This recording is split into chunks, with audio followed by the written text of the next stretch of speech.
उसे उस मासूम नितिन पर भी दया नहीं आई, जबकि वह खुद उसकी माँ थी। उसे अपने छोटे से बेटे पर तरस क्यों नहीं आई? प्रेम में कोई इतना अंधा हो जाता है भला? मामला 2016 का है, गोरखपुर शाहपुर का। एक घिनौना अपराध, एक हृदय विदारक अपराध। नमस्ते, मैं Ajay Sahni, star real reporter news पर आप सभी का स्वागत करता हूं। और अभी जो तथ्य बताने जा रहा हूं, जो हादसे की जानकारी आप लोगों को देने जा रहा हूं, ये 2016 में घटित हुआ था गोरखपुर शाहपुर में। रहने वाले डॉक्टर ओम प्रकाश और उनके छोटे से बेटे नितिन, जो अभी 4 साल का था, उसकी हत्या हो गई थी। विंदेश्वरी देवी, जो डॉक्टर ओम प्रकाश की मां हैं, उन्होंने इसमें तहरीर दी थी और नामजद रिपोर्ट दर्ज कराया था अपने बहू के खिलाफ। अर्चना नाम की उनकी बहू, जो मायके उसका मायका लखनऊ में था। वहाँ से जब भी वह आना जाना करती थी गोरखपुर और लखनऊ जब जाती थी तो उसकी छुप छुपा कर एक शख्स से मुलाकात हुआ करती थी, फिरोजाबाद का रहने वाला अजय यादव। जी हाँ, ये फेसबुक फ्रेंड था अर्चना का। फेसबुक फ्रेंड की दोस्ती इतनी प्रगाढ़ हो गई कि अर्चना ने रिश्तों का खून कर डाला। उन रिश्तों का जो उसके इतने करीब थे, उसके इतने शानदार और सफल पति डॉक्टर ओम प्रकाश। सब कुछ ठीक चल रहा था और इस दरमियान शादी के 3-4 साल बीत जाना, एक प्यारा सा बेटा नितिन, और एक दिन एक हादसा होता है जिसमें ये दोनों बाप बेटे मर जाते हैं। अजय यादव फिरोजाबाद से पूरी तैयारी के साथ, पूरी प्लानिंग के साथ, एक षड्यंत्र के साथ गोरखपुर उपस्थित होता है। रात का समय है, जब डॉक्टर ओम प्रकाश सो रहे होते हैं। दरवाज़ा नॉक करता है। उसे पहले से प्लानिंग रहती है अर्चना के साथ। वो दरवाज़ा खोलती है, अंदर जाता है अजय यादव और हथौड़े से मारकर डॉक्टर ओम प्रकाश की हत्या कर देता है। तड़पते हुए डॉक्टर ओम प्रकाश, खून से लथपथ बेड पर पड़ी लाश, नितिन की आंख खुल जाती है, जाग जाता है।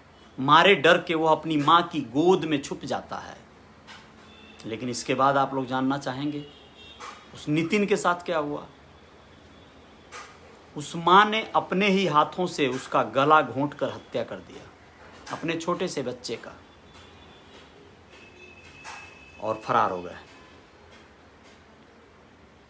रिपोर्ट दर्ज हुआ, गिरफ्तार हुए और जेल में उन्हें अक्टूबर 2020 में जब अदालत ने सज़ा सुनाई तो वह सज़ा थी आजीवन कारावास की, उम्र कैद की। इसके बावजूद इन लोगों ने एक दूसरे से मिलने की अर्जियां देते रहे अदालत को, और वो अर्जियां बार बार खारिज होती रही, क्योंकि इनके बीच कोई रिश्ता नहीं था, कोई लीगल रिश्ता नहीं होने के नाते वो अर्जियां खारिज होती रहीं। दोनों अभी भी जेल में हैं। आखिर क्या मिला? इतनी बड़ी वारदात करके भी क्या वो लोग अपने अंजाम तक पहुंच सके, अपनी मंजिल मिल सकी? क्यों नहीं सोच पाते हैं लोग? आखिर क्या हैवानियत सवार हो गई है युवाओं पर? लोग इतना बह कैसे जाते हैं? इतनी बड़ी वारदातें कैसे सोच लेते हैं? इसी के साथ आप लोगों को बताना चाहूँगा, चिल्हिया थाना अंतर्गत, जो गोरखपुर के ही अंतर्गत आता है, वहाँ पर एक घटना घटी है। एक लड़की जो सुनीता नाम की थी, मुंबई में अपने प्रेमी के साथ, अपने ही गांव के अब्दुल्ला नाम के उस युवक के साथ बांद्रा कोर्ट मुंबई में शादी कर लेती है 2013 में। और 2013 से लेकर 2021 तक वह बाकायदा मुंबई में ही रह रही होती है, और इन 7 वर्षों में उसके 3 बच्चे भी होते हैं। शादी के बाद से वो अपना धर्म परिवर्तन भी कर लेती है। सुनीता अब शबनम बन चुकी है। लेकिन अब्दुल्ला जैसे पिल्ला को मैं क्या कहूँ, जब लोग ऐसी वारदात करते हैं, जब इस तरह के घिनौने कृत्य कर लेते हैं, अपने ही गांव की बेटी या अपनी गांव की लड़कियों के साथ जब प्रेम प्रसंग कर लेते हैं और भाग जाते हैं, शादी कर लेते हैं, तो उन्हें फिर से लौटने को कौन कहता है उस गांव में? आखिर ये लोग साबित क्या करना चाहते हैं? मैं सरासर दोषी ठहराता हूं उस पिता को, उस भाई को, जिन लोगों ने सुनीता, जी हां, सुनीता उर्फ शबनम को मार डाला, इस तरह से मार डाला। उसके 3 बच्चों पर भी तरस नहीं खाया गया। मैं सख्त खिलाफ हूं इस तरह के हैवानियत के ऊपर। लेकिन आप स्वयं सोचिए, आपको अपनों की जिम्मेदारी, अपनों की सुरक्षा करने की भी जिम्मेदारी आपकी है। सुनीता से जब तुम शादी कर लिए, तुम उसे 7 साल तक लेकर मुंबई में कमाते खाते रहे, तो अब कौन सी आपदा आ पड़ी? बेरोजगारी की और लॉकडाउन और कोरोना जैसी समस्याओं की। तो इस समस्याओं से उबरने के लिए कुछ और करना चाहिए था। तुम फिर उसी गांव लौट गए जहां उसके दुश्मन या उसके अपने उसके दुश्मन बने बैठे हैं। उसके जान को खतरे में डाल दिए ना। आखिर क्या मिला तुम्हें?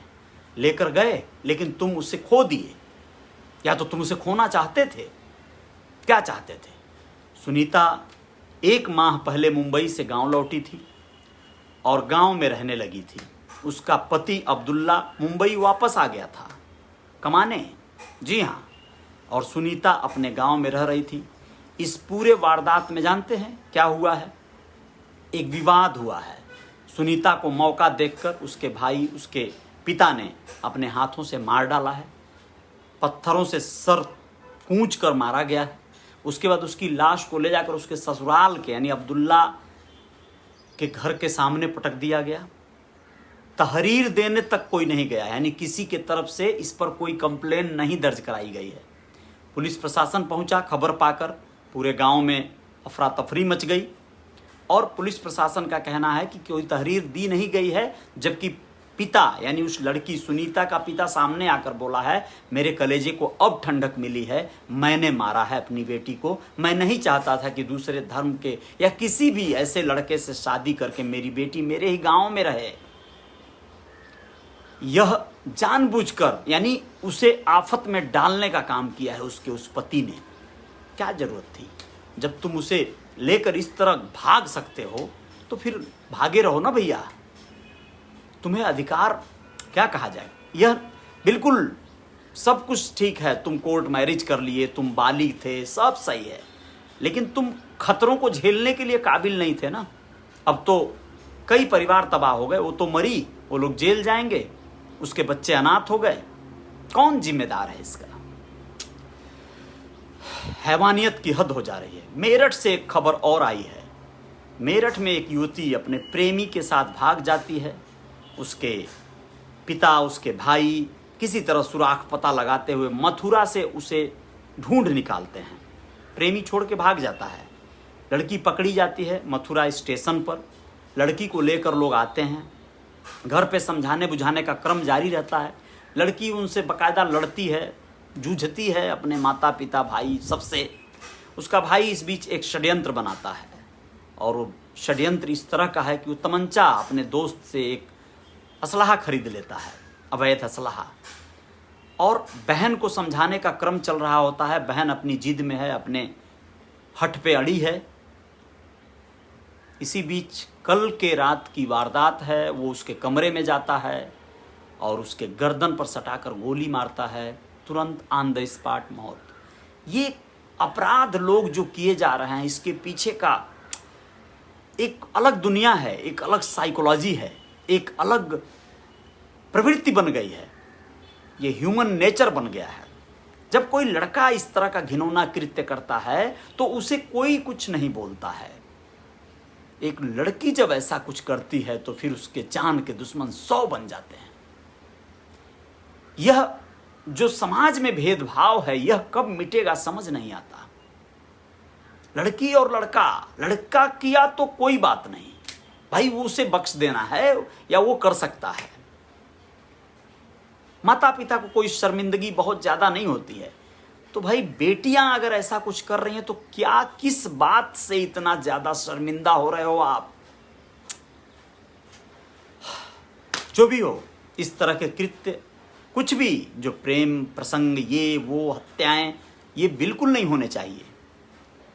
लेकिन इनको रोका भी तो नहीं जा सकता, इस प्रेम प्रसंग और तमाम इस तरह के अफेयर्स को। चलिए खैर, इस पर विचार करते रहिएगा, आप लोग अपना कमेंट दीजिएगा, कुछ ना कुछ इस पे मशविरा सुझाव आप लोग दे सकते हैं। जय जयकार जारी रहेगी। रियल रिपोर्टर न्यूज पर और कुछ खबरों के साथ हाजिर होते हैं। जय भारत।